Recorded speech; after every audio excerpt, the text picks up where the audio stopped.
Hey, everybody. If there's one thing that is synonymous with back to school time, it is back to school shopping, right? Everybody has their list of things that they need, supplies that they've got to have to make sure that the year gets off to a successful start.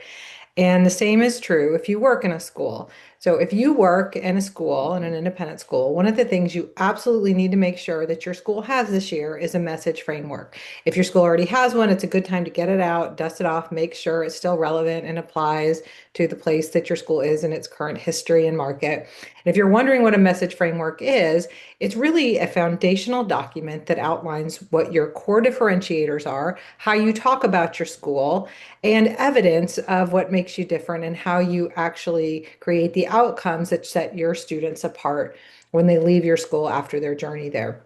So again, core elements of a message framework would include, of course, your mission. If your school has a set of core values, it would include that.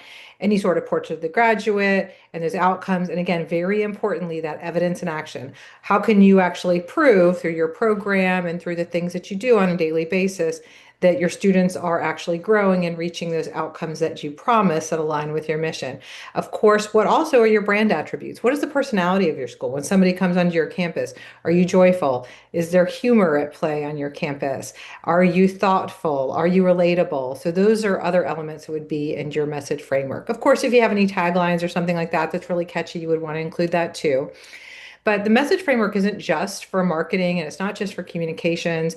It's also really helpful for those who give admissions tours and work in your admissions office, those in your fundraising and development department. It helps you establish your case for giving and talk about the impact of the gifts that your donors make. It's helpful for board members or anybody else that represents your school, like parent ambassadors, student ambassadors, really anybody associated with your school. You want everybody to be on the same sheet of music, saying the same things about your school, making sure that they're authentic, that they resonate. And from there, you can build your audience personas, right? So actually segment your messaging to meet the needs of the individuals that your community is seeking to attract or those that you serve, whether, again, if it's a major donor, if it's a young alum, if it's a potential ninth grade student that's looking to maybe transfer to your school.